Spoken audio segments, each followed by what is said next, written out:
Ladies and gentlemen, welcome to our 6th annual PT dinner. Before we begin, we wanted to take a moment to acknowledge all that the PT department has done for us. With Mr. Weir's impressive levels of enthusiasm keeping us all awake during period 1.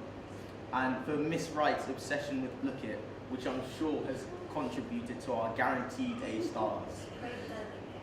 And to Rev J for bringing Rufus into school as mental health support for us. And Miss Perkins' unprompted ability to translate literally anything into Latin or any ancient language. And most importantly, Mr. Leaper's sensational beard. More immediately, however, tonight your evening consists of the two speakers' introduction to their own ideas, including Stephen Woodford and Paul Copan, a dialogue between the two speakers, and a Q&A session from the pupils to the speakers. And Sarah Stevenson, who is leading this formal dialogue. She's a member of the Oxford Centre for Christian Apologetics, also known as OCA. Thank you for co-organising and co-hosting this event. We hope you're John locked in for this evening. For an evening of intriguing with the theme, Is Belief in God Really Reasonable? So please have a lovely evening and do enjoy what Mr. Leaper has put together for you all tonight. Now we shall pass on to Janae and Lee to introduce the speakers.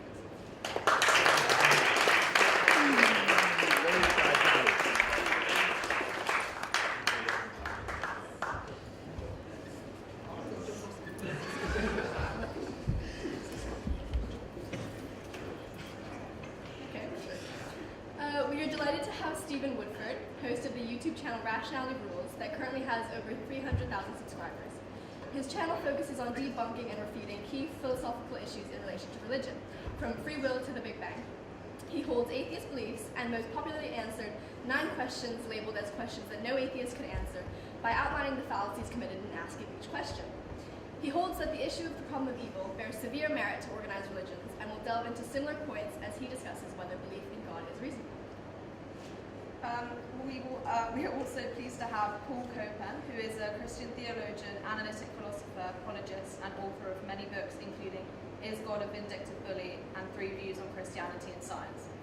He is well known for his criticisms on presuppositionalism and the presumption of atheism, as well as being known for his defense of the ethics of the Old Testament, such as arguing that the biblical concept of slavery is misunderstood.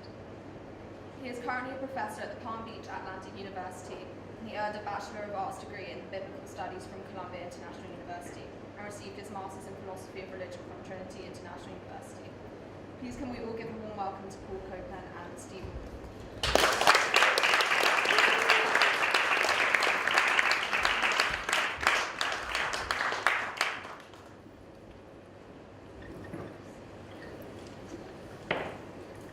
It's a pleasure to be with you all, and I appreciate the warm welcome. The fine meal, the meeting of a number of you, and Steve, my conversation partner tonight. It's been a pleasure.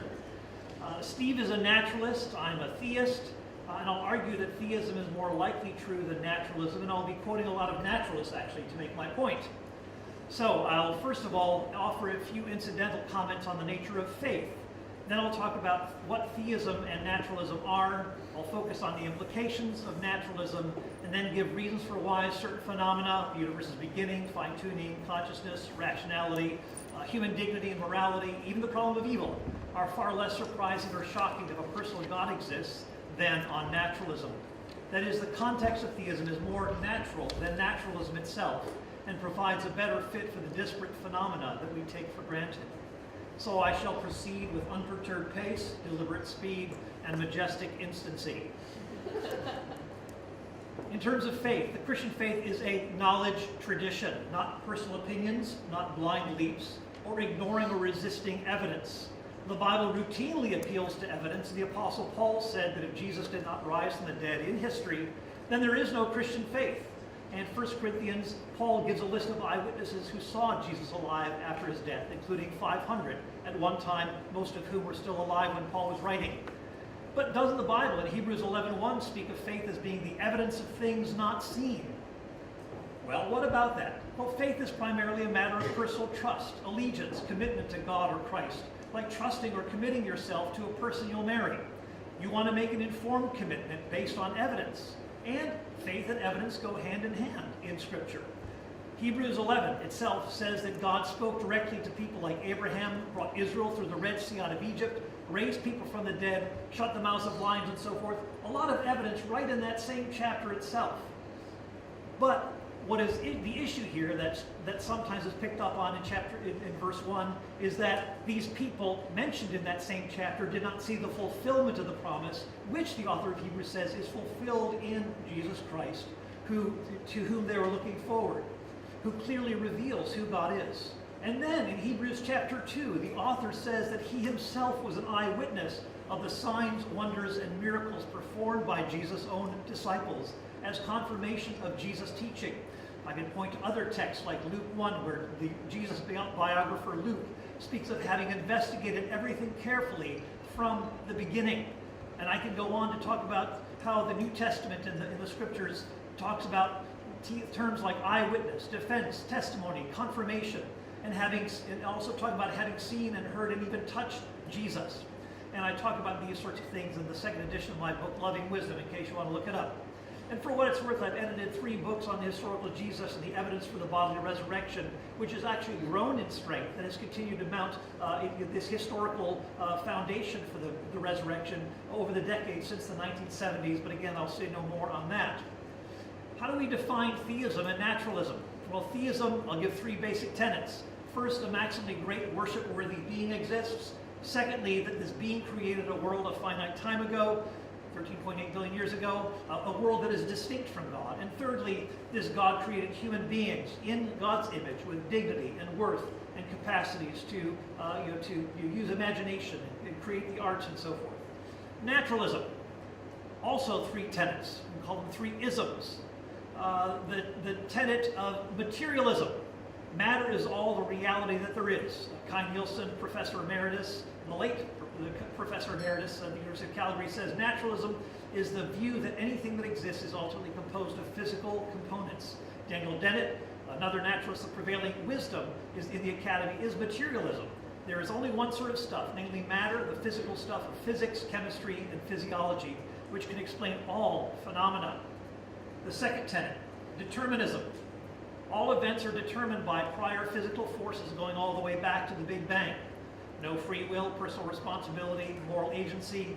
Our choices are not up to us, but are the result of physical forces over which we have no control, including all that Steve tells you tonight. That he is no more rational than the theist, since neither can help believing or doing what he does. The biologist Francis Crick said our sense of identity and free will and so forth is nothing more than the behavior of a vast assembly of nerve cells and their associated molecules. Now, of course, if this is true, his own book, The Astonishing Hypothesis, is nothing more than the product of the behavior of a vast assembly of nerve cells and their associated molecules. Thirdly, the third ism is scientism, that science is the only, or best way at least, the best way to know. And so the naturalist Bertrand Russell affirmed what science cannot discover, mankind cannot know. Problem here, though, how can you scientifically prove that all knowledge must be scientifically provable? This is a philosophical assumption, not the result of scientific research. Thirdly, what are the implications of naturalism? Fundamentally, naturalism undermines all the things that we have understood that make us human. It strips us bare. The naturalist philosopher Jaegwon Kim says naturalism is imperialistic. It demands full coverage and exacts a terribly high ontological price. Bite the bullet. Embrace the starkness of naturalism and don't borrow from a worldview like theism, in other words. The naturalist Hugh Price says that since the 17th century, the regions under threat are some of the most central in human life, and he gives 4 M's. Morality, human dignity, moral duties, objective right and wrong, virtuous character. Modality, being able to choose between options, free will, moral responsibility. Meaning, objective meaning, making sense of it all, associated with purpose and objective identity that human beings have. And then the mental, the self or self-consciousness, first-person awareness, intentionality, and even life after death. Theism affirms these 4 M's and more, which are central to our humanity. All of these things are not an illusion, but that is what strict naturalists typically claim. In making my case, as I said, I'll call upon a number of leading naturalists to help reinforce my arguments in making the case for theism. This is what is the inference to the best explanation, which hypothesis is more natural, more unifying, more basic, and accounts for the wide range of evidence we have in so many disparate areas. The evidence suggests a transcendent source of vast power, intelligence, supreme value, consciousness, creativity, freedom or agency, and rationality, indicators that suggest personhood and that mind is more fundamental than matter. What are these evidences for God? Well, first of all, the universe's beginning. Matter, which includes quantum particles, which are not eternally existent, energy, space, and time. They began with the universe. The universe is not self-sufficient, which points to a transcendent cause. The noted physicist Paul Davies, after reflecting on the expanding universe, microwave background radiation, the second law of thermodynamics, notes that the universe could not be eternal. The usable energy is dissipating and therefore can't be finite. And so Davies asks, what caused the Big Bang? He says, it seems to me we don't have too much choice. I should say that Davies is a believer in God. He says, but a noted physicist, he says either something, these are the two options, either something outside the physical world or an event without a cause. William Rowe, a naturalist, late naturalist, says it has to be acknowledged that the Big Bang theory does give credence to some sort of creator. A Big Bang needs a Big Banger. The Nobel Prize-winning physicist Steven Weinberg preferred a beginningless or steady state model of the universe and disliked the Big Bang because it resembled Genesis 1 too much, because it says, in the beginning, God created the heavens and the earth. It appears that the beginning of the universe is our first miracle, as it were, which would then set the context for other possible miracles like the bodily resurrection of Jesus. Secondly, the universe is fine-tuning. If you're a betting person, you go with naturalism or theism on this. If you're a naturalist, you're trusting, you have faith, that a lot happened without a powerful agent in mind to begin and guide the process to arrive at human beings. Not only do we need a universe, which is not eternal, the universe must have three characteristics in addition. It has to be, first of all, life-permitting. As Roger Penrose says, 1 part in 1 times 10 to the 123rd power. Pick a 1 subatomic particle out of the entire universe on the first guess. That is the kind of number that we're talking about. But it gets worse. It also has to be a life-producing universe. If life is produced from non-life, it would, and a lot of people have tried to do this, and it would show that it takes a lot of intelligent planning, but the naturalist biologist Francis Crick called the emergence of life almost a miracle. But it also has to go beyond that. It has to be life-sustaining. That producing a single-celled organism from non-living matter has to go all the way to Homo sapiens. Again, adding improbability upon improbability and so forth.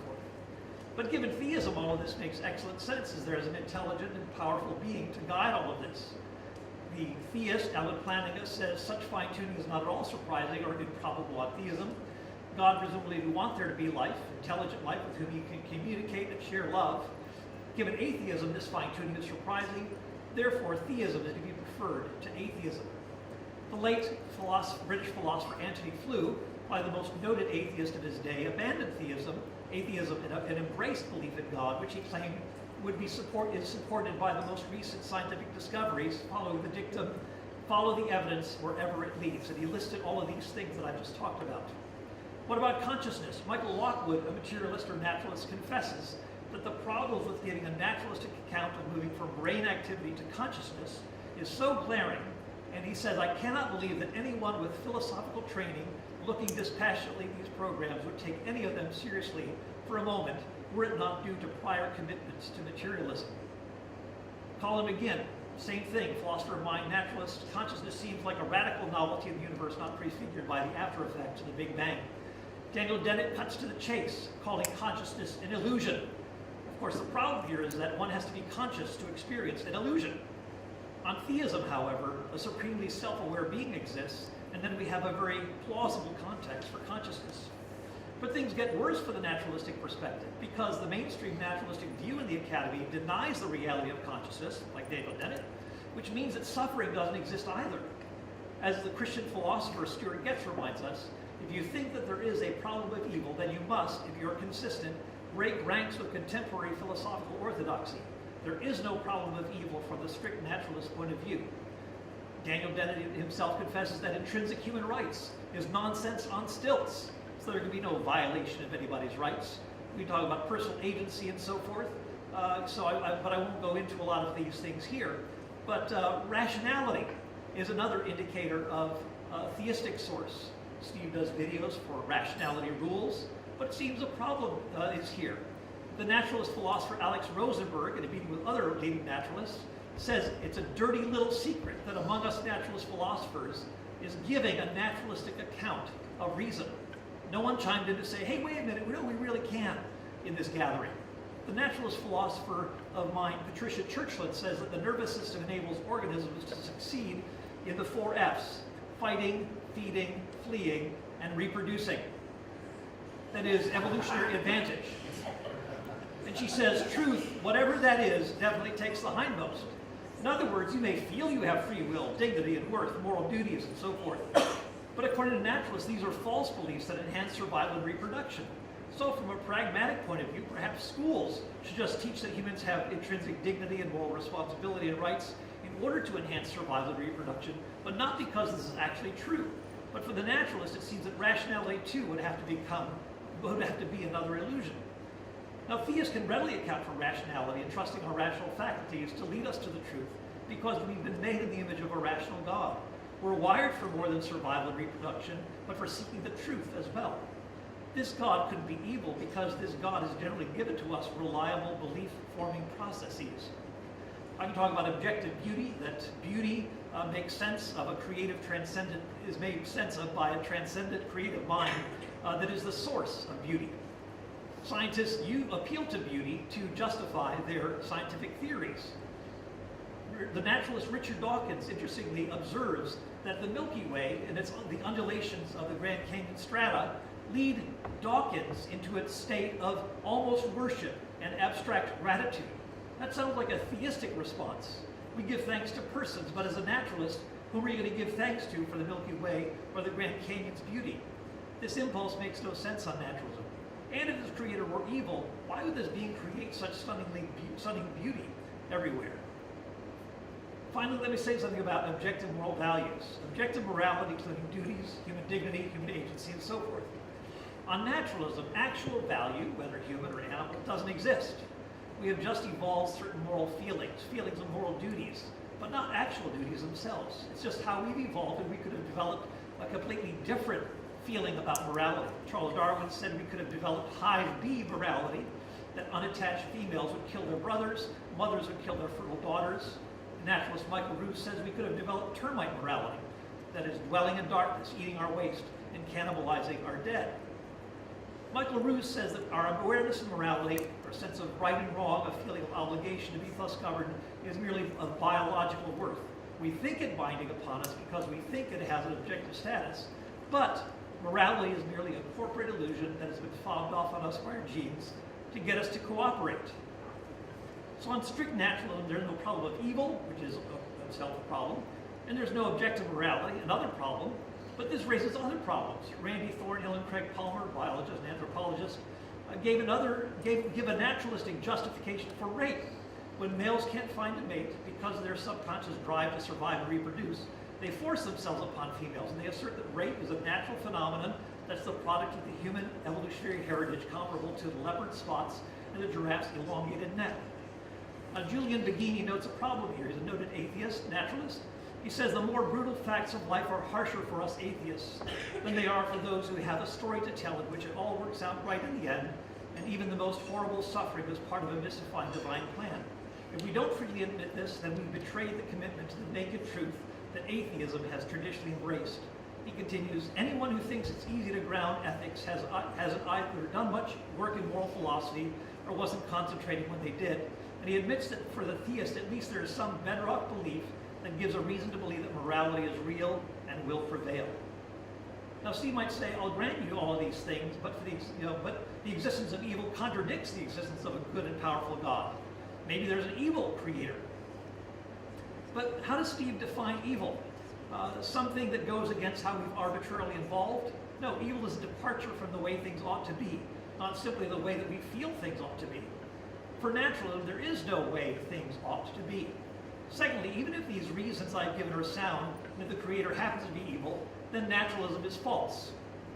Third, people respond to evil differently. This has been called the perspectival problem of evil. Some people turning away from God, but others turning to God because they can't make sense of evil otherwise. For example, in one study, 25% of Nazi concentration camp survivors turned to God, while 11% ultimately abandoned God. My own father turned to God in the face of evil growing up in Ukraine, and his father died in the forced famine of Stalin called the Holodomor that killed 6 to 10 million Ukrainians. Evil prompted him to turn to God, and he was the most joyful person I've known. So it's simply false to say that people inevitably turn away from God because of evil. Some will, some won't. This is what has been called, like I said, the perspectival problem of evil. Fourth, why trust your rational, sensory, and moral faculties if the Creator is evil, as I've said?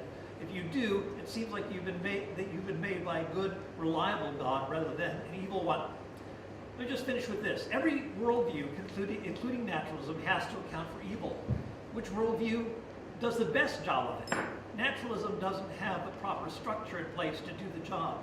Theism fares much better in this regard, and I know we'll talk about this in a few moments. But as the Christian philosopher Marilyn Adams wrote, if divine goodness is infinite, if intimate relation to it is thus an incommensurable good for created persons, then we have identified a good big enough to defeat horrors in every case. So for these and other reasons, theism has better explanatory resources than naturalism to explain a wide range of features of the universe, as well as those things fundamental to human experience, like those 4 M's. Thank you very much.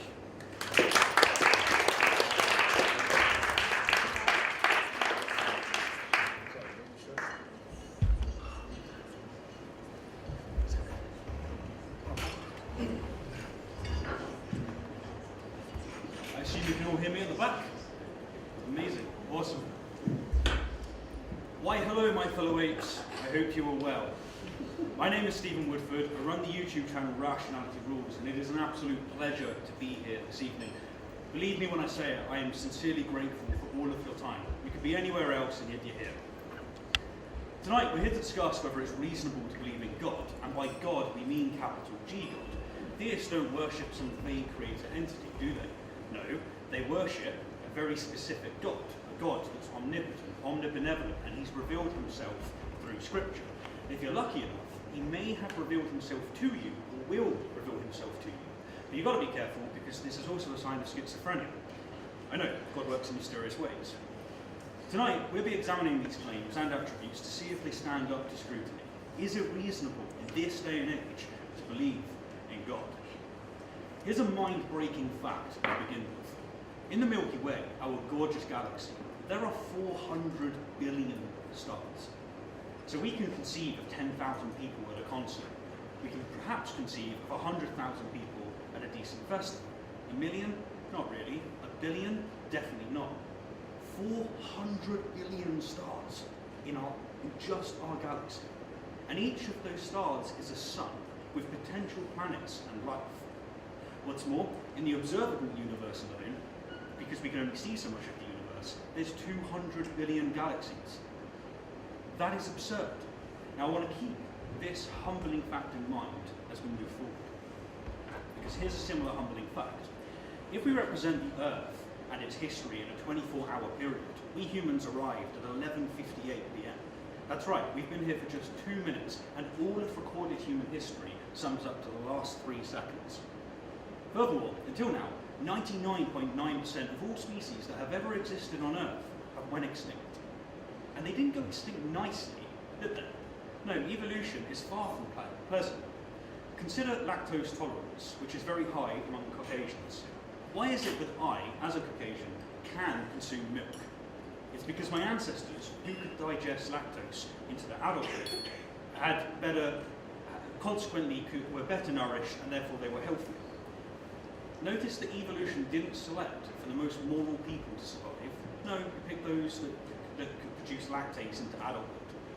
So I guess thank God for creating those who can't produce lactase to enjoy a soul-building speed.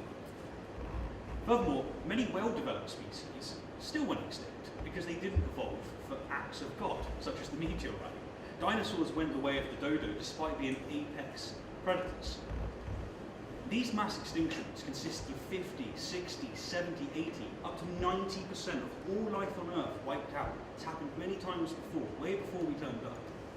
The history of Earth is a history of indiscriminate, abject suffering. And what about the other billions upon billions of planets that I just mentioned?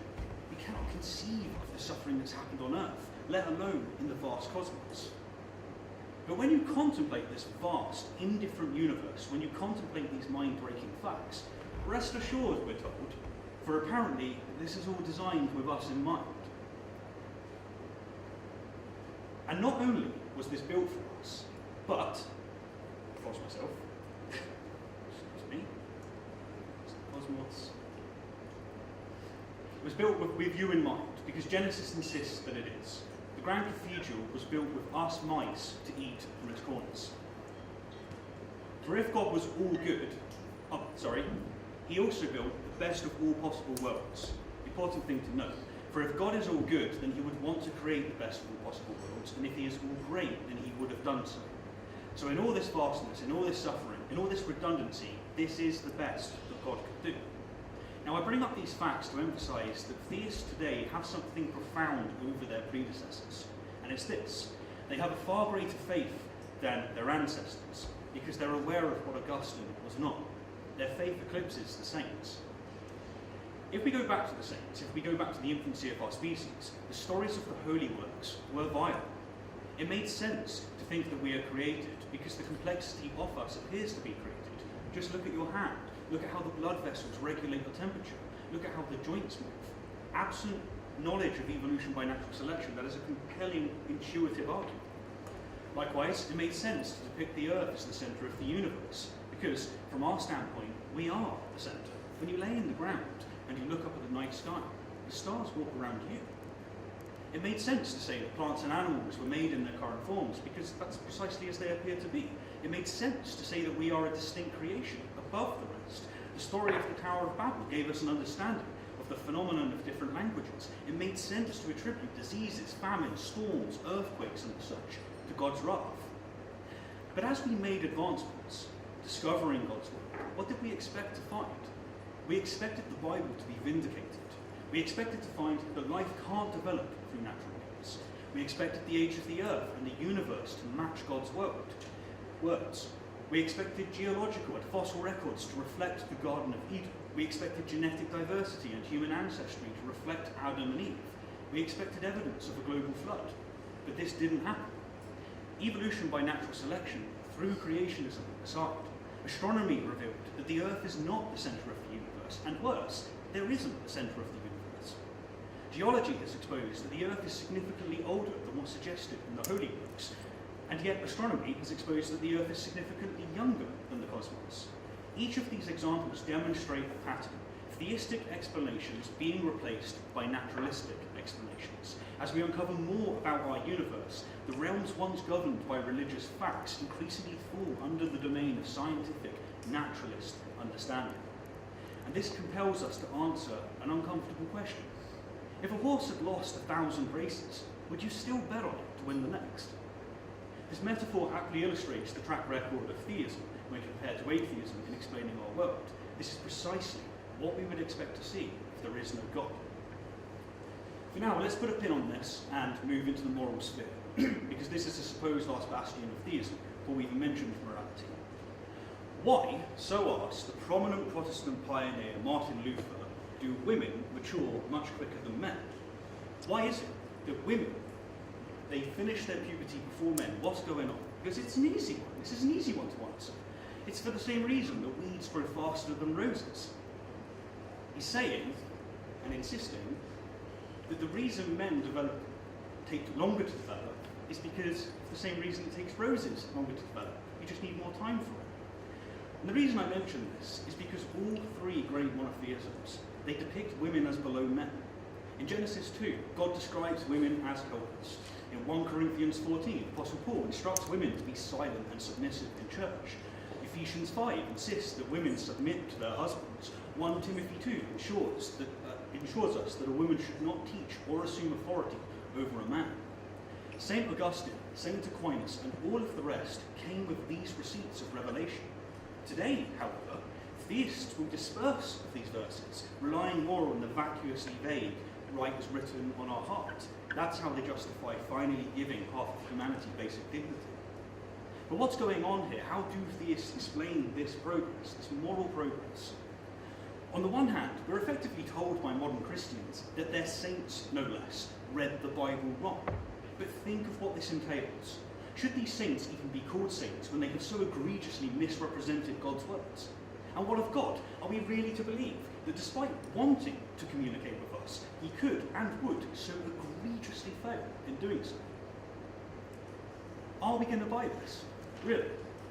That an all-powerful God failed so abysmally to communicate with his saints that they expressed evil in his name? I don't buy it.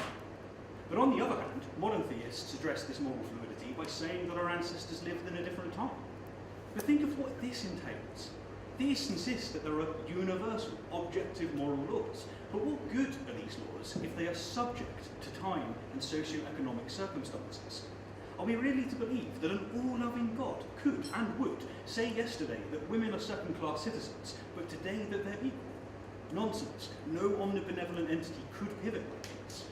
And here's the thing. We could do the same breakdown with slavery and homosexual condemnation. Just last week, we saw it in the news, Pope Francis received an update patch from God, granting priest players the new class ability to buff same-sex couples.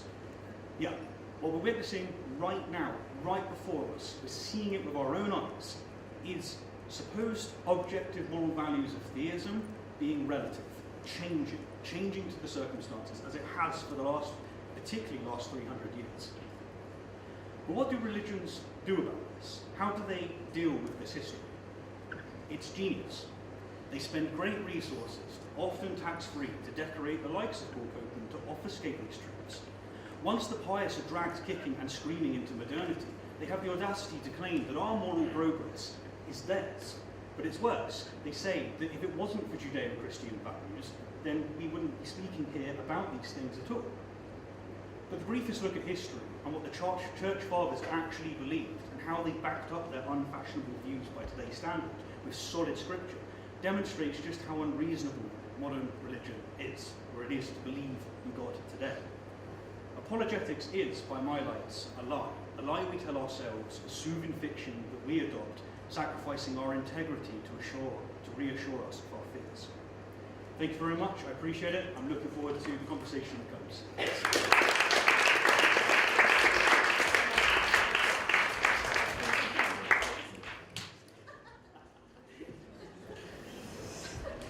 Hello everyone, it's been so good to be with you tonight. Thank you so much for that amazing dinner.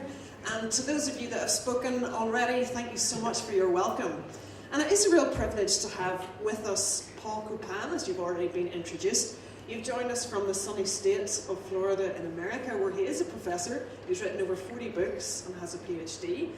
And we've also heard from a very famous YouTuber who has a real voice into atheism, and as we've heard, over 330,000 views. We obviously have very different arguments presented by both of you tonight, which we have found really, really interesting. And so for the next 15-20 minutes, we're going to press into three areas. The first area is going to look at some of the clues or the evidence that our two gentlemen have presented in different areas for naturalism and theism. They obviously have focused a little bit on morality, so I think it would be good to press them a little bit further on that. And we've also heard evil and suffering being mentioned, and that's the last area that I'll press into before handing over to your questions. So the first area is to think around the general evidences, because both of you have related some examples to physics and to biology. Where the treasure trail has taken you both has been very different directions. So I'm going to hand back to Paul, because you've had a bit of time now to think about some of the examples that has led Stephen into naturalism, for you to then comment on those general clues. Thank you. Thank you for your very punchy, or punched, your punches delivered at a number of points here. I appreciate that. Let me just say a few things. I didn't see a whole lot of things in terms of the actual metaphysical context being refuted in terms of the issue of evil and suffering, consciousness, rationality, and so forth. There are certainly flaws within church history. A lot of people being misguided. You think of Galileo, who said that if the Bible and science are interpreted correctly, they will not ultimately conflict. We do have, for example, the emergence of the discovery of the Big Bang, actually confirming Genesis 1:1. We see, actually, I listed a whole bunch of things that actually we need to call theism back into the picture, unlike the naturalistic portrayal of how naturalism explains everything. No, naturalists themselves are saying we can't explain the beginning of the universe. The fine-tuning of the universe is astonishing. If you're a gambling person, go with theism. A guided sort of thing, rather than this just happening to be so fortuitous for life here. I mentioned rationality, consciousness, even the issue of evil. What is evil on naturalism? Evil is a departure from the way things ought to be. That's how we typically understand it. But for naturalism, there is no way things ought to be. So a lot of the moral language that is being used is simply a matter of the result of how, say, humans have developed. But humans could have developed a different morality on naturalism. So I pointed over and over again how naturalists are stumped by how these sorts of things like consciousness and so forth could have emerged, because there is no kind of resource within naturalism to actually give rise to these sorts of things. Now, I could say, Martin Luther and so forth, yeah, I mean, people say things that are, crazy, and we, there are things that we can, there are certain developments in history, and we recognize and adjust to them. We don't have all the information, but we can still benefit from mistakes of the past. Okay, well, what about things like Genesis? The female is made as a help or a helper to the man. Well, that's actually a misrepresentation. God himself is called the help of Israel, the same word that is used there. And we can talk about Genesis 1:1. All human beings, male and female, made in the image of God, made with this, made with dignity and worth. That we can talk about, well, what about the New Testament, where you can see Exodus 20, honor your father and your mother. That there is to be this kind of responsibility toward both, not just, say, the husband or the father. When it comes to Tom Holland, for example, it's interesting enough that he, again, a secular agnostic historian, but he has said that it is actually through the act of the crucifixion, of God coming not into the world to punish humanity, but actually to sacrifice himself for humanity, to give his life for each one of us. Would someone die for you? Well, someone already has.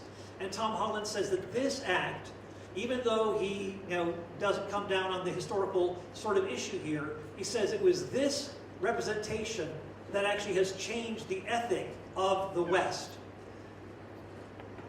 In his book Dominion, he talks about how he himself confesses that he used to be enamored of the Greco-Roman world. But he realized that it was actually very brutal, that there was no concern for individual human rights, for the poor, for the handicapped, and so forth. It was the Christians who actually restored this. And when you look at the history of Christianity, yeah, there's a bunch of junk, but there are also all sorts of moral reforms, all sorts of things that are taking place. The gladiatorial games being prohibited, women being imprisoned with men being prohibited, under Constantine and so forth. A whole host of reforms that have come. People have acknowledged. Jacques Derrida, an agnostic or atheist, said that we wouldn't have any such thing as human rights and crimes against humanity were it not for the Judeo-Christian heritage. Luc Ferry, a philosopher, an agnostic, says that democracy is the heir of the Christian tradition, Jewish Christian tradition. Jürgen Habermas, leading German philosopher, says that there is no basic accounting for our egalitarianism, our democracy, our equal rights before the law. He said this is the result of the Christian ethic of love, the Judaic ethic of justice, and there is no other explanation for this. Again, atheist speaking this way. So we see that the Christian faith has actually informed the very ethic that we are breathing, utilizing those same, drawing on that same sort of an ethic that Stephen is now appealing to. And so I would say there's a bit more of a context here to account for, and perhaps that's all I'll say about that. Well, there was a lot in that response, and Stephen, I want you to pause on the things that he's raised around ethics and morality just for now. Sure. Thank you so much, by the way, for caring about women. We do love that you're concerned for us there, and we'll get to ethics. Let's stick with the point, first of all, that he's saying if we're going to take a gamble, let's gamble on theism. And it's interesting, in your opening remarks, you did actually talk almost like about fine-tuning, billions of stars, all of the galaxies. Why has that led you to gambling into naturalism rather than theism, if we could stick to that side of the argument? Okay, so quite a few things can be said here, so I'll run with this. Theologians that most study these topics, they have a view that's actually very unpopular among normal Christians, and that is that they affirm universalism. Universalism is the view that we're all going to go to heaven. God has created his creatures so that they're going to have their experience on earth, they're going to have their soul building, and they will end up in heaven. And one of the considerations about this, and one of the reasons they get to this disposition, is because if God is all-loving and God is all-knowing, he knows what we think, he knows what we're like as individuals, and he knows how we're going about the world. He can read my heart, he knows whether or not I'm being an authentic, decent human being to the best of my ability, which I think I am, and if there is a good God, I'm hoping that he would see this. And it doesn't make sense to have someone that is genuinely trying their best to be forsaken. It doesn't seem compatible with an all-powerful, all-loving God. And so the way I live my life is I take, actually, what Christians say, which is all-powerful, all-loving, and I don't worry about trying to affirm a certain belief in the resurrection or having certain views in general, because I know if I just act earnestly, such a God wouldn't forsake me. So when I look at the night sky, if it turned out that the story in Genesis was true, that would be wonderful evidence in favour of Abrahamic faith. If it turned out that we really are the centre, that the universe was created at the same time as the Earth, that what we're looking at in the night sky isn't billions and billions of different suns, but actually a firmament that goes around us, this would be wonderful evidence in favour of Genesis. But it seems that once we make a discovery that the universe is way wider and way larger than we thought, the dice are being rolled for each of those suns, you realise that, okay, some very improbable things are definitely going to come up if you're rolling at a point of 200 billion, 400 billion times. And this is something that has to favour the opposite proposition, which would be atheism. But it seems that theists want to have it both ways. If it's only one way that it could have turned out, God did it. If there's millions of different ways that it could have turned out, God did it. And it's just, it's a pointless dialect by my lights. And just to stick with you, Stephen, further, so you're saying we're in the middle of a random, vast amount of time and space. We're not designed, we're not the centre of the universe, but what about what humankind has become? Rational creatures with consciousness. Does that show a teleology of design, or why do you dismiss that as a clue for God? So when it comes to many aspects about our world, such as the nature of consciousness, such as materialism, Paul was happy to equate naturalism with materialism. I don't know why he would do this. That doesn't seem to be fair at all. An example that came to my mind of a materialist who's a naturalist who's not a materialist, I think, is Alfred North Whitehead. He also did the same with determinism, but I don't think Paul Copan, for instance, is. The thing is that we're not unified on these things because there are many areas that we just don't know enough about, and so we remain agnostic. So when it comes to the nature of consciousness, I'm agnostic. There's various ways that could be cashed out. And the same is true of many, many topics. It's just when it comes to theism, we might have more of a definitive statement to make, and it's only really when we're talking about an all-powerful, all-loving God. I don't know if that answers your question sufficiently. Thank you. We do want to press into ethics shortly, but any counter remarks? I mean, a bunch, and let me just address this issue of say, materialism as one of the pillars of naturalism.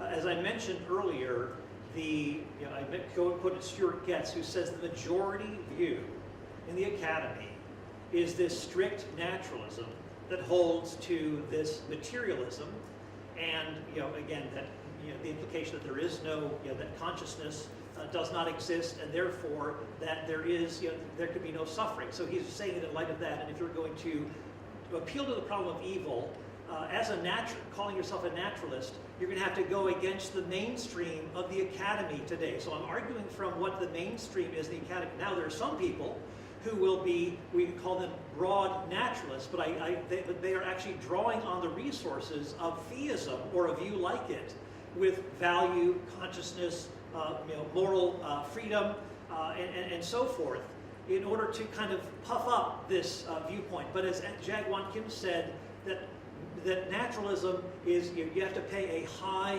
ontological price if you're going to bite the bullet and say, I'm going to go the way of naturalism because it is stark and so forth.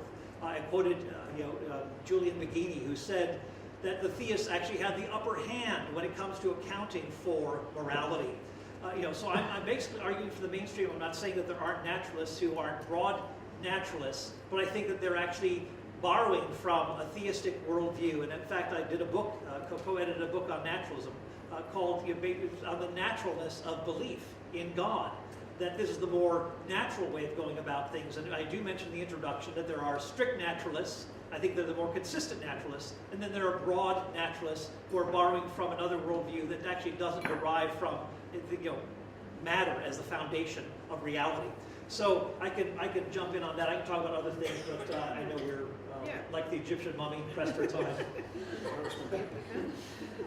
Okay, so if you was to get on stage and say that atheism entails materialism, that's quite a big claim. But then when pressed... atheism is often conflated with naturalism in many contexts. If you say naturalism entails materialism, but then pressed, you say, no, it's a majority view. That's a modern Bailey fallacy. Well, all right, I'll wait for the mic. Okay, so the point being is that if you look up, there's some Phil papers which take professional philosophers, and you can see in those papers what they think of really interesting things. I think it's David Chalmers. And if you look at this, you'll find some interesting facts. For instance, it turns out that those that most study philosophy become atheists. 70% do not believe in God. Again, this is not something you would expect if God existed, would it? That those that most study philosophy don't believe in God. Then what you can do is look at free will. And you'll find that you have compatibilism, determinism, libertarian free will. Philosophers are all over the board. Granted, libertarian free will isn't taken very seriously, apart from, presto, the theists. But among the atheists, it's not something that's big. Another one is materialism. We're all over the place. You can just see it. Atheists are all over the place with it because we don't know. We're agnostic, and we're being humble in this discourse, which we don't know. Then you've got Platonism and universalism. Atheists are all over the place. Defining atheism in such a cookie-cutter way, with naturalism in such a cookie-cutter way, it will lead to dialectical disaster. So Paul, I will let you respond, but just to be clear, atheism isn't actually a worldview, it's just dismissing God's existence. It's not actually telling you this is what the replacement answer is. Whereas naturalism is a metaphysical commitment to saying there isn't supernatural answers. Paul, is there anything else you want to clarify? And then I'm going to ask an ethics question. I do. You do? Yeah, well, yeah. I was, as I said, going with again, you're right, there are people who are all over the place. So I'm talking about, again, kind of mainstream naturalism that does reinforce these very tenets of, and again, it's kind of a pivotal picture. There's a discussion of naturalists on YouTube, and I mentioned Alex Rosenberg and Richard Dawkins and Daniel Dennett and others who are kind of the leading lights in the area of naturalism. And I think they actually are representative of this, again, majority view that exists. And I'm basically, and I think they're the ones who are being the most consistent with a foundation of beginning with matter. And where do you go from there? Well, again, you're not going to be able to account for consciousness and so forth. And if you're going to account for consciousness, if you're going to say, yes, I believe in consciousness and freedom, moral freedom, and I believe in rationality, I believe in objective moral values, you're actually jumping ship from the very metaphysic of the starting point of naturalism, which is, again, materialism. You begin with matter. That's the starting point. How do you come up with all of these things like morality, consciousness, and so forth in an objective way? That's better explained on the account of personhood. I mean, the very origin of the universe. the universe is ontologically haunted. There is something there. It is not eternal. And that's kind of an assumption here that the universe is not that the universe is eternal, that there is eternal matter. No, matter breaks down, it's convertible to energy, which is dissipating. So there's something out there. There's something independent of the universe, and so we've got to account for that. And I'm saying, well, I'm just trying to infer to the best explanation, consciousness, morality, objective morality, and so forth, that there is this source that is out there, and that this is, I think, an appropriate extrapolation if all you're beginning with is material. Okay, well, let's press into morality then for our last couple of questions. Just to be clear, Paul, you're not arguing that atheists and naturalists can't be moral. Nope. What is the point that you're making? I'm just saying if they are adhering to an objective morality, this is something that is alien to the foundations of naturalism, which begins with matter, energy, space, and time. So it's a jump. I think it's a borrowing from a viewpoint like theism, but it doesn't have the resources within itself to actually bring us to that. But of course, I think because people are, atheists are made in the image of God like theists are, and so they will recognize a lot of the same sorts of moral values. So yeah, I understand that. So from an epistemological point of view, that we can know right from wrong, sure, I'd mention that. But I'd say the atheist is not, or the naturalist is not going deep enough by saying, well, what actually gives to us dignity and worth, something like the image of God does. But I don't see where you get intrinsic dignity based on an atheist or naturalistic point of view. So you're saying the strongest meta-ethical foundation for human value and worth comes from theism, but we heard a very different point from you in your talk, Stephen. We did indeed. It mesmerizes me that Christianity had dominion for nearly 2,000 years, or at least a good 1,000 years, if you take it from the end of the Romans with their polytheism. And what we saw was slavery being kept, women being subordinated to second-class status, homosexuals being thrown off roofs and hanged, and then the Enlightenment happened, where atheists raised up, and people that said, no, we've had enough of this. And there was plenty of Christians involved in this as well, saying, no, this is not how it's done. And now, with the advancements that we have the audacity to claim that this is Judeo-Christian advancement. It's not. It's in direct opposition to Christianity. This is why Christianity doesn't look like Islam today. It's because we had the Enlightenment. It's because the Enlightenment won. Now, when it comes to grounding morality, I don't think that theism has that answered at all. So, you've got this thing known as the Euthyphro dilemma, which I'm sure many of you have heard of before, and it says, is something good because God commands it? If it's good because God commanded it, well, we're not really talking about morality, are we? We're simply talking about might makes right. Follow the divine dictator. But if God commands it because it is right, then goodness exists outside of God.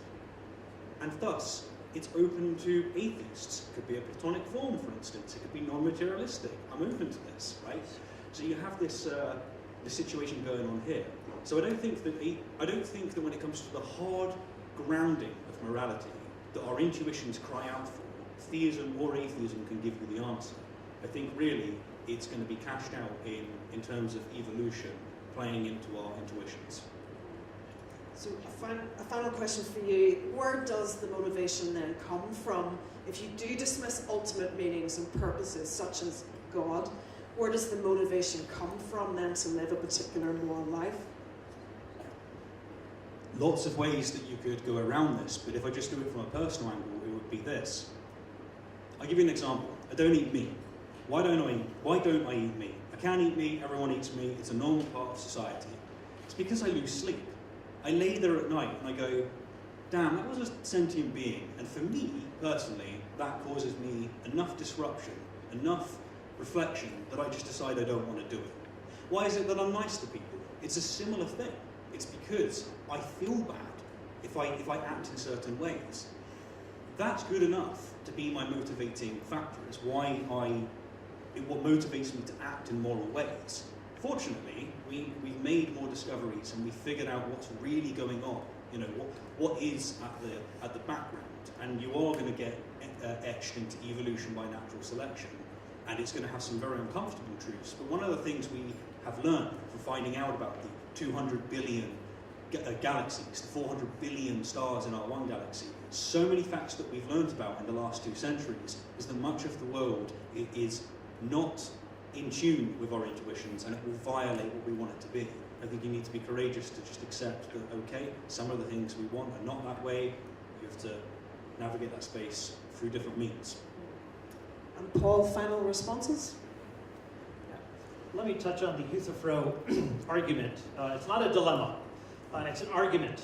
There are 3 options rather than 2. And there's often a confusion with those who use the Euthyphro argument because they confuse what is good with what is right. Goodness has to do with value.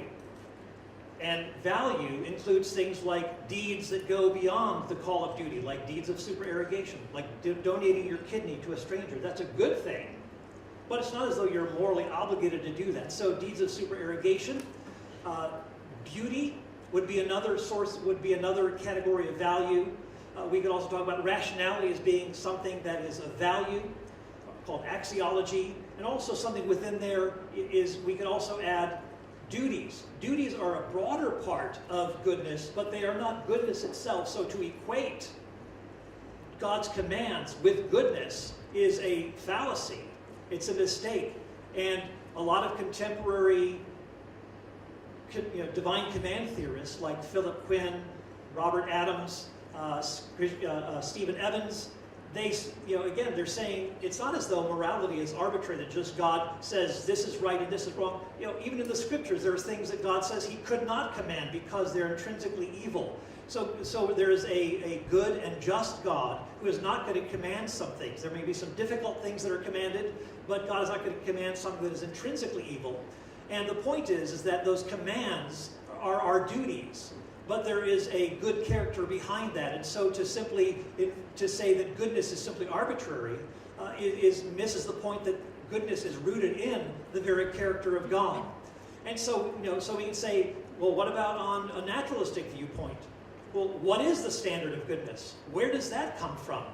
It seems like you're appealing to something beyond nature in order to appeal to that. And what makes that standard good? Is there some standard beyond that will actually confirm that? You think of a meter bar, the metric bar that had been kind of the standard for the meter.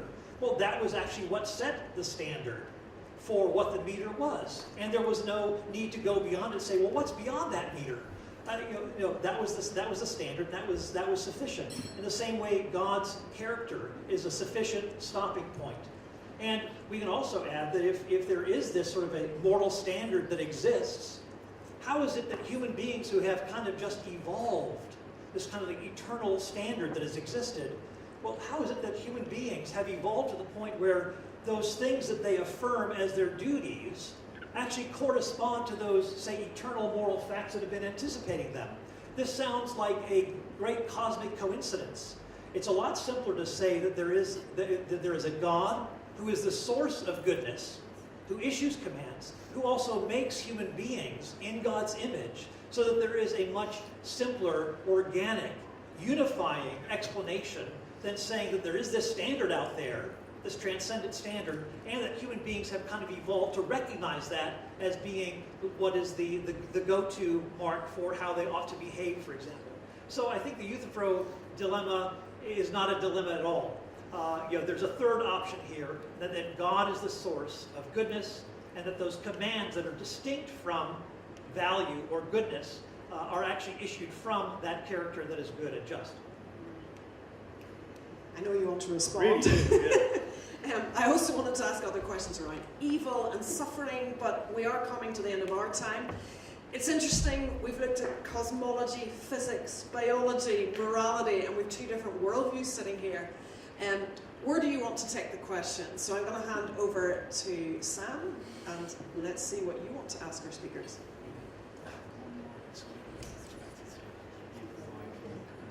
So guys, if you have a question, just pop your hands up. It's probably best to leave that. So, questions, pop your hand up. Yeah, Elliot, go for it. I have one question about, you said that Christianity was the Judeo-Christian culture is the thing that creates these moral values that we have today, these semi-objective moral values that we have today. And I was just saying, wondering, in many societies had these values before Christianity even reached them, before Christianity. Right. So how is Judeo-Christian culture caused these moral values if they exist anyway? Is it not human nature? Yeah, no, great question. Weren't there other cultures that affirmed a lot of these sorts of things that Judeo-Christian morality has been affirming?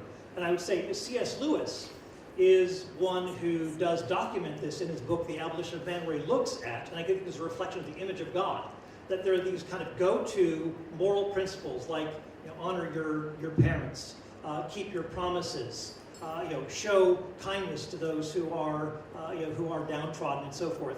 And so he lists these things from a number of different places, and he notes that there is this kind of a consistency, and so there is that point to make. So yes, we are God's image bearers, and if we are, in a sense, in tune with our consciences, we can get a lot of things right.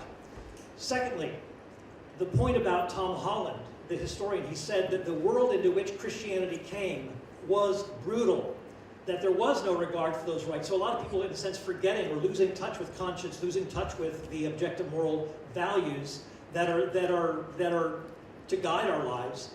And so it was the Christian faith that came into this world that actually revolutionized things, and plenty of skeptics, atheists, and so forth acknowledge that the Christian faith has changed things and reshaped our own ethical understanding of democracy, human rights, and so forth. In fact, those very people who are part of the Enlightenment, people like John Locke and Jean-Jacques Rousseau and so forth, a lot of these were actually shaped by Christian values that they had grown up with.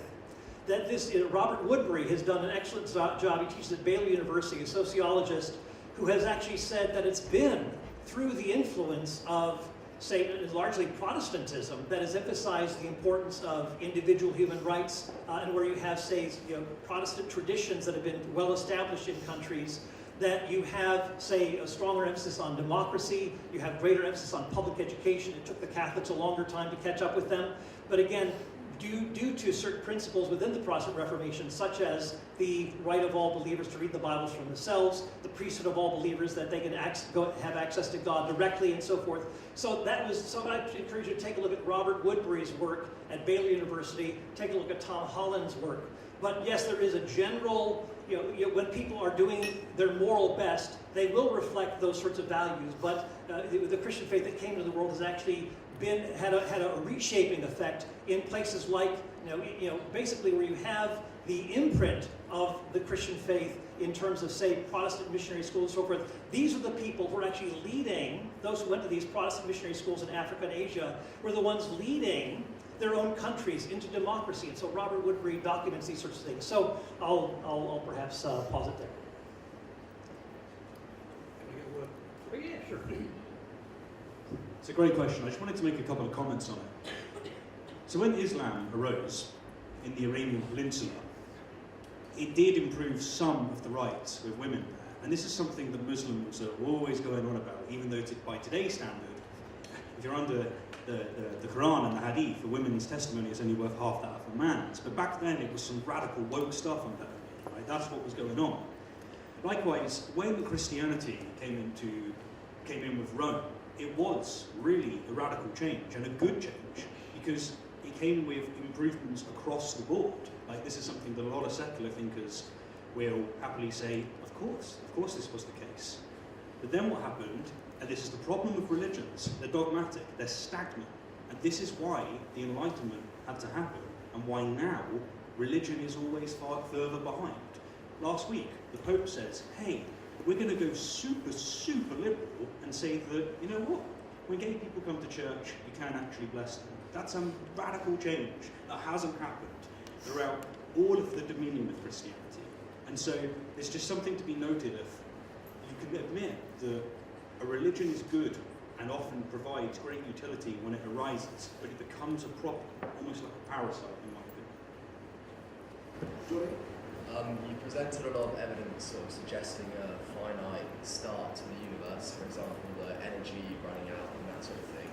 But to me it sounds like a bit of a leap that you go from that evidence to then the Christian God. Could you just speak up just a little bit more? I got the first part, but not the second. So you present a lot of evidence of an origin of the universe itself, a finite point, right, as energy is finite and all that. But then it sounds to me like a bit of a leap that you've gone from that evidence to Christian. Why not deism or Islam or Hinduism or something like that? Yeah, great question. I'll repeat it. That you've talked about the evidence for the beginning of the universe and so forth. Why doesn't this leave us, say, at deism or some sort of some other worldview where like deism, God winds up the universe and lets it go and so forth? Yeah, this is being general. So it's not as though we're jumping to the God of the Bible, but it's interesting that somebody like Steven Weinberg, a Nobel Prize-winning physicist, says he prefers the steady-state model of the universe because it at least resembles Genesis 1:1. In the beginning, God created the heavens and the earth. And what people have acknowledged, like the agnostic astronomer Robert Jastrow, he said that the Big Bang surprised everyone but the theists, or the kind of the religious people who believe that God created the universe a finite time ago. And so all of this scientific endeavor has actually, in the 20th century, we actually had confirmation of two empirical confirmations. One, that the universe began to exist, and secondly, that the universe is remarkably finely tuned for life. So we here have Christians who have been saying this all along, and deists, they've been saying it too. But that this was these were the two empirical, non-empirically verified, not yet discovered points. But in the 20th century, this actually came to reinforce something like theism. But again, you're right that you have to go to other things to get clear on what is the nature of this being out there. But it's clear that the universe is ontologically haunted. I apologise to take all your questions, but what can I say? You trigger me. So the Big Bang, if you look up astronomy and you look up astronomers, almost none of them are telling you that it's the beginning of everything. They're saying that it's a dense state, and that's as far as they go, right? They're not saying it's the beginning of everything, and that's an important distinction to make. You could still see it as evidence for theism, especially if we find new evidence to show that it is the beginning of everything, but that's just not on the cards yet. Now, when it comes to fine-tuning, I always find that theists dramatically underestimate God, because God doesn't need fine-tuning. Who's to say that you can't have life where the atoms are light years apart? This is God we're speaking about. After all, we think that, or at least Christians think, that we're going to live after we're dead, in a different realm, in heaven, where there are no atoms, and there is completely different, presumably no atoms, it's going to be a completely different scenario. This is God we're talking about. Unless you can show a contradiction, God can create life under pretty much any circumstance, and so fine-tuning doesn't do anything for you. Let me respond. Go to the next question. Go on, Kieran. You mentioned that Christianity is like, however, could it be that the foundation and core beliefs of the Christian faith with flexibility and the ability to adapt to cultural change using Jesus and agape love as the calculus of So was that part of Christianity is its ability to adapt, and that's something to take note of? Yeah. Yes, no, good point. Because we don't see that in the Muslim world, right? That hasn't happened yet. It hasn't had their enlightenment, but that's where my answer's going to go. I think a poll came out, maybe it was a year ago, might have been short, a little bit less than that. Now, more than ever, there are atheists in this country. Something like 50% of the UK do not affirm Christianity. It's completely went down, and this is correlated with this dramatic change that you reference. I think it's really quite obvious what's going on, and that is that we have a situation where we're moving away from the baseline of Christianity, and this is why we get more and more vague stuff. You talk to Augustine, if you talk to Aquinas, 1,000 years between them, they'll tell you exactly what slavery is about. They'll tell you what women's role is in society. They'll tell you what to do with homosexuals. And yet today, we lean on other vague verses such as good and bad is written on your heart. Jesus said, love thy neighbour. So yes, they are developing, but it's the only way they can survive. It's evolution by natural selection right before our eyes. The only way that Christianity can maintain its relevance is that it has to adapt. What I don't appreciate, however, is that it then wants to claim those trophies for its own when it wasn't Christianity that got us there. Paul, it might be relevant to comment very directly to the ethical issues being raised. Is Christianity bad news for women? Is it bad news for gay people? Is it ethically dangerous? Yeah, when it comes to women, and again, I encourage you to take a look at someone like Philip Payne's book on God, man and woman. I forgot the title. Man and woman, one in Christ, where Payne goes into a lot of detail, looking at these actual texts, seeing that, for example, there have been some mistranslations. For example, in 1 Timothy 1, where you have talks about women keeping silent. Well, actually, it's woman not usurping the authority, or not subordinating her own husband or kind of undermining him. It has that kind of a sense to it, and so Payne goes into a lot of detail on this. Women keeping silent in the churches. Well, there's actually a text that has been inserted into the scriptures, and that you can see as you look at manuscripts that the women keeping silent in the church actually goes against what 1 Corinthians is saying, which actually contravenes that women could prophesy and pray in public worship. So there's no ban on this.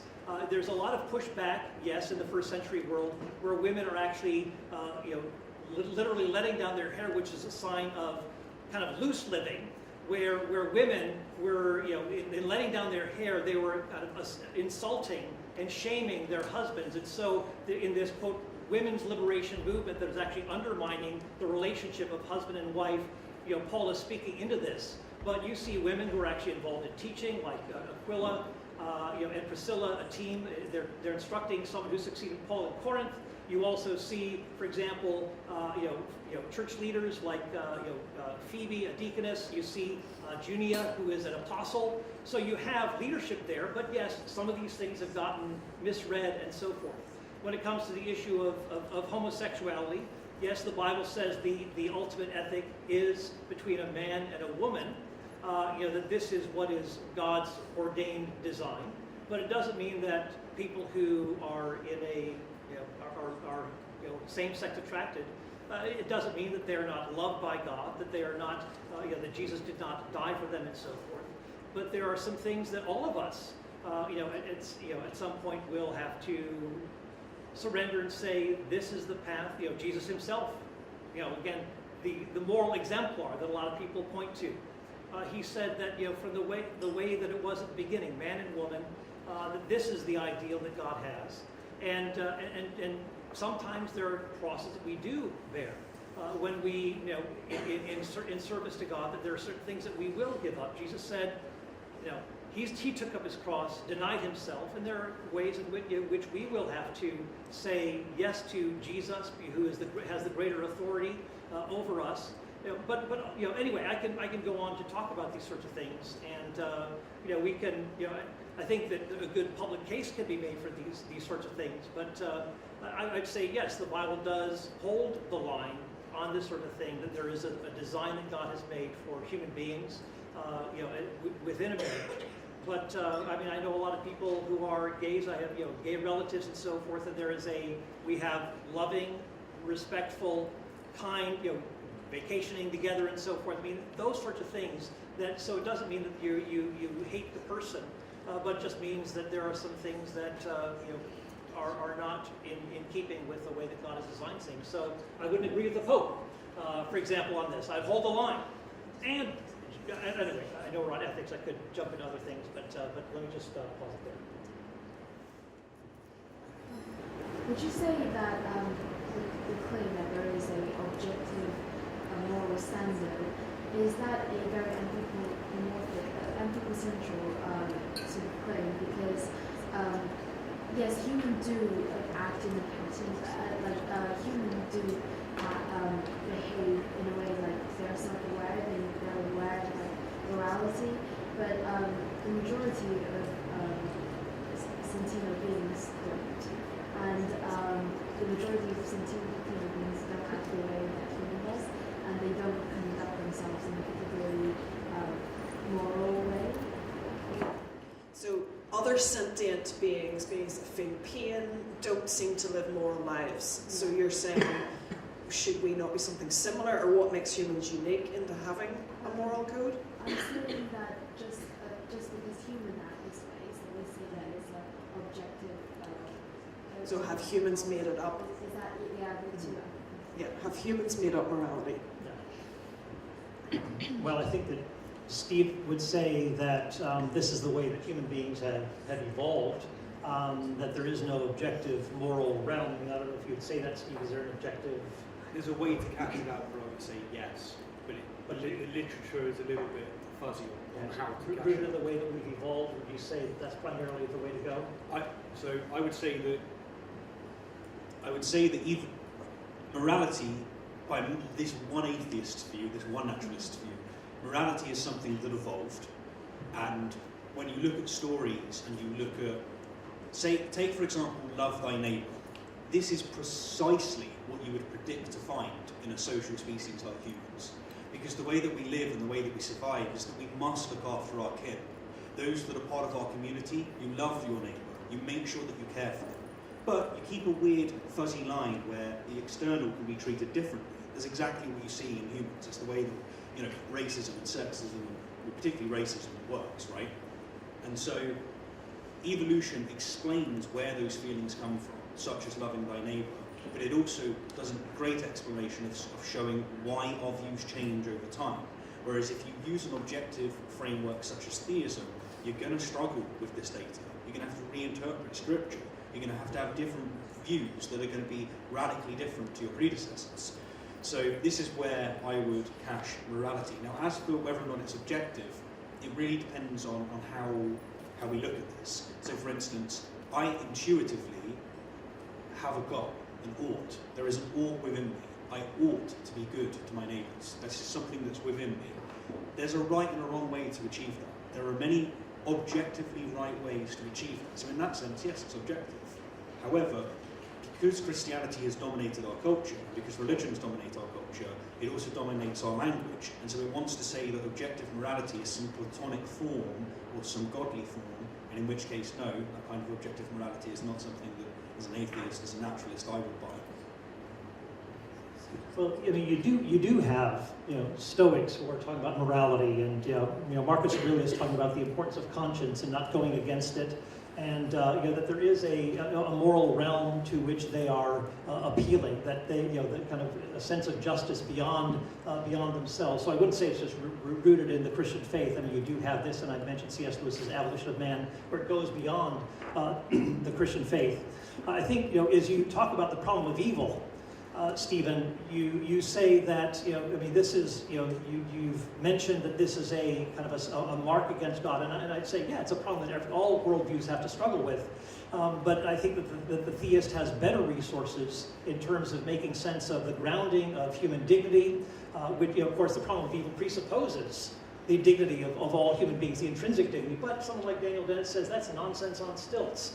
And that you can't have this intrinsic dignity, that value could not have emerged from these valueless processes.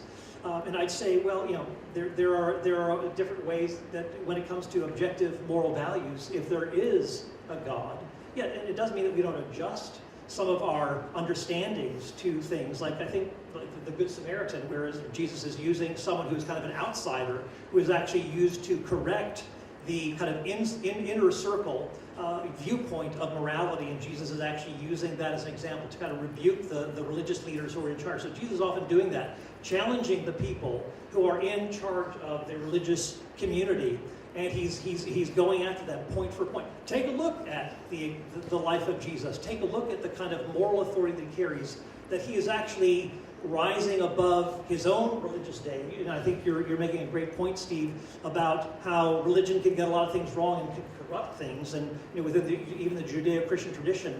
But rather than saying, oh, these things have been, these abuses have taken place in church history, well, look at the founder himself. Look at and see at the sorts of things that he upheld. Look at the kind of authority that he commands about obeying him, about that he is the one who is actually representing God, that he has authority, and he expected people to not just to listen to his teaching, but actually to follow him, to obey him. So there's something quite remarkable about Jesus himself, and just take a look for yourself and say, what is the ethic of Jesus, who is to be the leader, and where have people diverged from that kind of an ethic? So yeah, there could be a lot of things that go wrong. Jesus would be hanging out with gays, he hung out with prostitutes, he hung out with tax collectors, and so forth. No, he hung out with those who were, the marginalized of society in his day.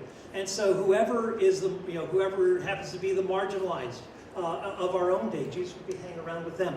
So take a look at the example of Jesus and use that as the cue for then looking at abuses and also where people actually get it right and are following the footsteps of Jesus.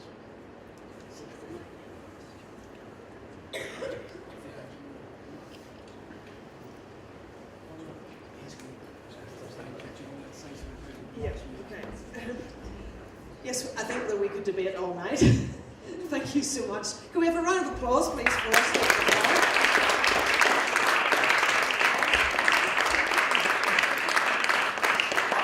Thank you to all of you for your questions tonight.